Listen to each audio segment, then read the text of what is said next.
Hi guys, thanks for joining us again. Today, it's a great topic. It's something which I did get to learn about working in the health and fitness industry, but it's something I wish I knew a little bit more about before I started teaching. And that is, of course, the topic of motivation. Today, I've brought in my friend Theo, and we're going to discuss the topic. Now, before we start, let me tell you a little bit about Theo. He has a master's in applied linguistics, a graduate diploma in TESOL. He speaks Mandarin, and he's currently studying Korean. Is that correct? That's right. Excellent. So thanks for joining us today. My pleasure. Thank you for having me, Josh. My pleasure. Let's start easy, shall we? Let's start with a really easy question. Now, guys, it sounds easy, but you're about to find out. You ready, Theo? Here it comes. Shoot. What is motivation? Basically, motivation is that which gives behavior strength, purpose, and sustainability. It's hard to give a single definition for motivation simply because it can be approached from so many different angles.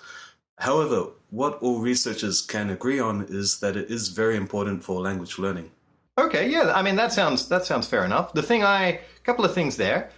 First, you said that it's very hard to define. There are many definitions. And guys, if you're looking at the screen right now, I've put a few up there for you. So I think that's quite interesting. Secondly, you said that all researchers agree that motivation is really important for learning a second language, which again, we both totally agree on that, as would most people. But why is it so? Well, I think as anyone who's seriously tried to tackle learning a language can tell you, it's a long and often tedious process, that can take years or even a lifetime. In my own experience of learning Chinese, even after 20 years, there are still things I struggle with.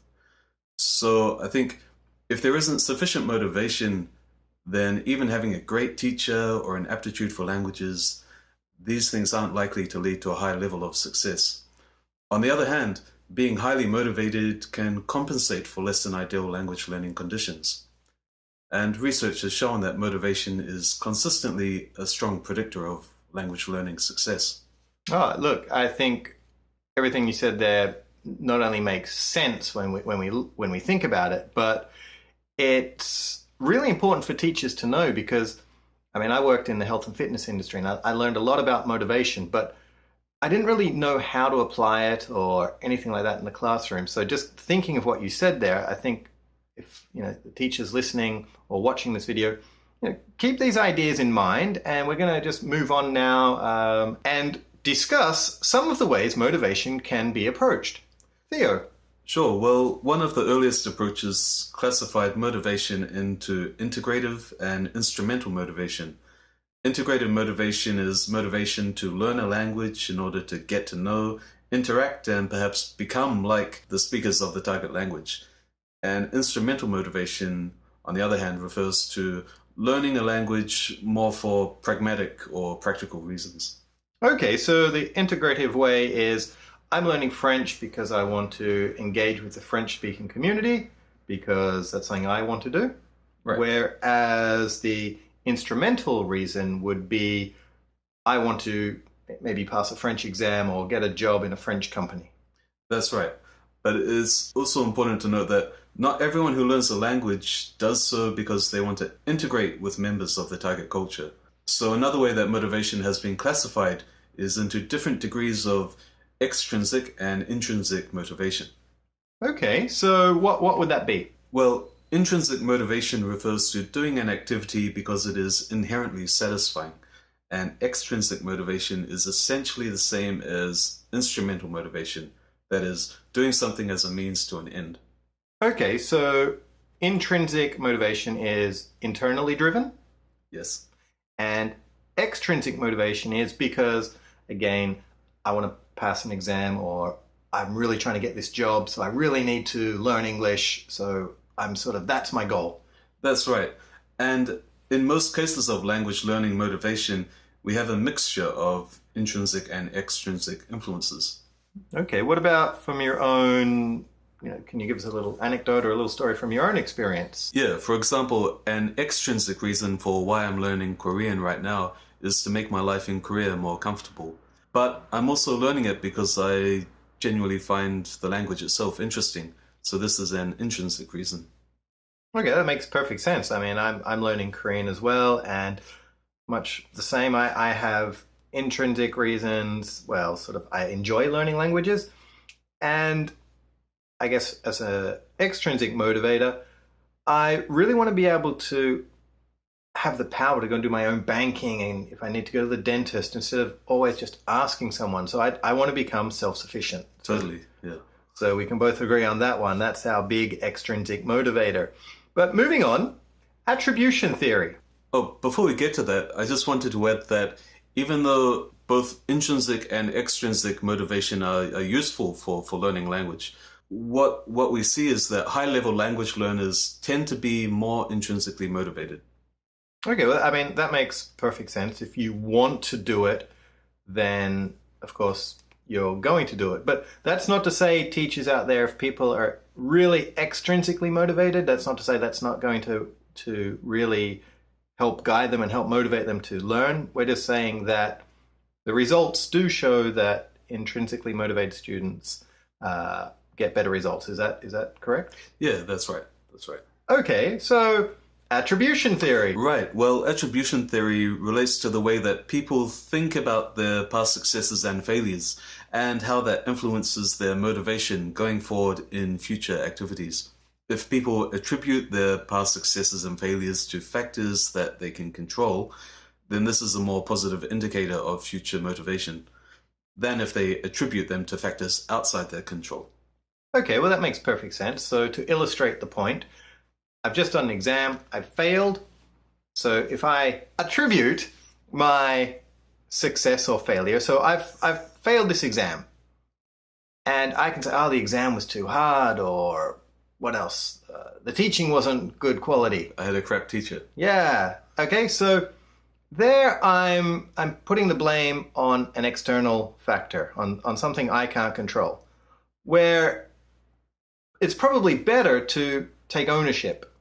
Yeah, I think part of what we do as teachers is to promote autonomy, to help students become more responsible for their own learning.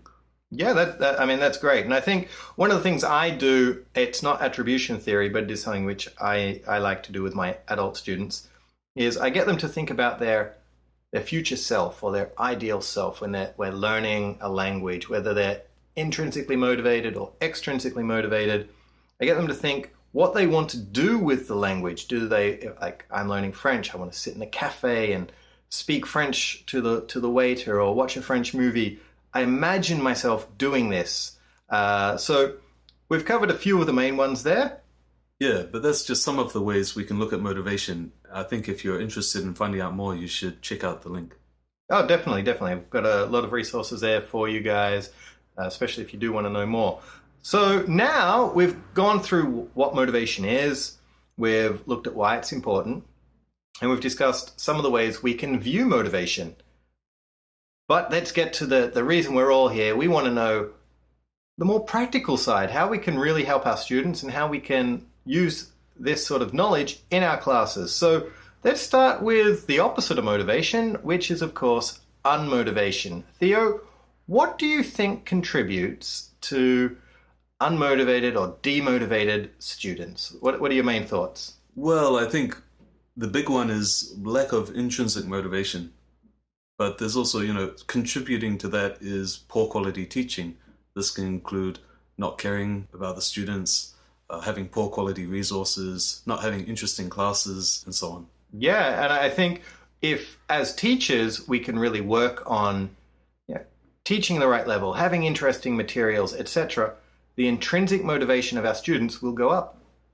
People want to go to classes they enjoy. Okay, so keep that in mind. Let's now look at how we can promote motivation. Yeah, that's why we're here. Exactly right. So, how do we promote motivation within our students? Theo, I'm going to leave this one to you. Okay, well, I have here the 10 Commandments of Motivation. This was in an article by Dornier and Sizer. I'm sorry if I'm mispronouncing that. These were two very prominent researchers in language learning motivation. So to begin, number 1, set a personal example with your own behavior. Create a pleasant, relaxed atmosphere in the classroom. present the tasks properly, develop a good relationship with the learners, increase the learner's linguistic self-confidence, make the language classes interesting, promote learner autonomy, personalize the learning process, increase the learner's goal-orientedness, and familiarize learners with the target language culture. Okay, great. So a couple of those there I actually do lectures on. I do one on culture, so check it out, and I do one on confidence, so check those out. But Theo, for the sake of running out of time, because we are running out of time, how about I ask you for, say 3? Can you do 3 that you'd like to elaborate on? My top 3? Okay, so number 1 is to create engaging lessons. So by this I mean vary the activities and the medium, make the lessons relevant to your students. And I know this is not always possible, but if you can, try to get out of the classroom. Number 2, be a good role model. Be prepared and well organized for class. Be consistent, be professional. And finally, number 3, build a good rapport with your students. So you can do this simply by taking a genuine interest in your students. How about you, Josh? What are your tips? Well, I agree, obviously, with the top 10 list, and I agree with the ones you've elaborated on. We've got to keep our classes fun, keep them interesting, care about our students. But the big one for me is all about goal setting. Now, a lot of people, it comes the start of the year, everyone sets goals. People go to the gym and they set a goal. People, they have a goal to learn a language. But what a lot of people forget is that's just the product goal. That's what we want to achieve. I think we really need to encourage our students to look at the process goal. We can't get the product without having a process of how we're going to get it. If we want to lose 2 kilos, I can't just simply say, my goal is to lose 2 kilos. I actually have to have an action plan. This is what I think a lot of people don't do. A lot of teachers, they say, what's your goal? Great. And they might visualize it, but we also need to look at the journey. With language, of course, it's encouraging our students to study as often as they can, and even more than that, and set little mini goals along the way. So guys, remember that product is what we want, but we need a process to get there. Guys, I think we're out of time. Theo, thank you for joining me for this lesson. Well, it's more of a lecture than a lesson. Yeah, well, it's been my absolute pleasure. Great. Thank you for having me. My pleasure. And that's it from us. Guys, check out the rest of the videos. Remember, keep your classes fun, keep them interesting, and check out the links on motivation. We'll see you soon.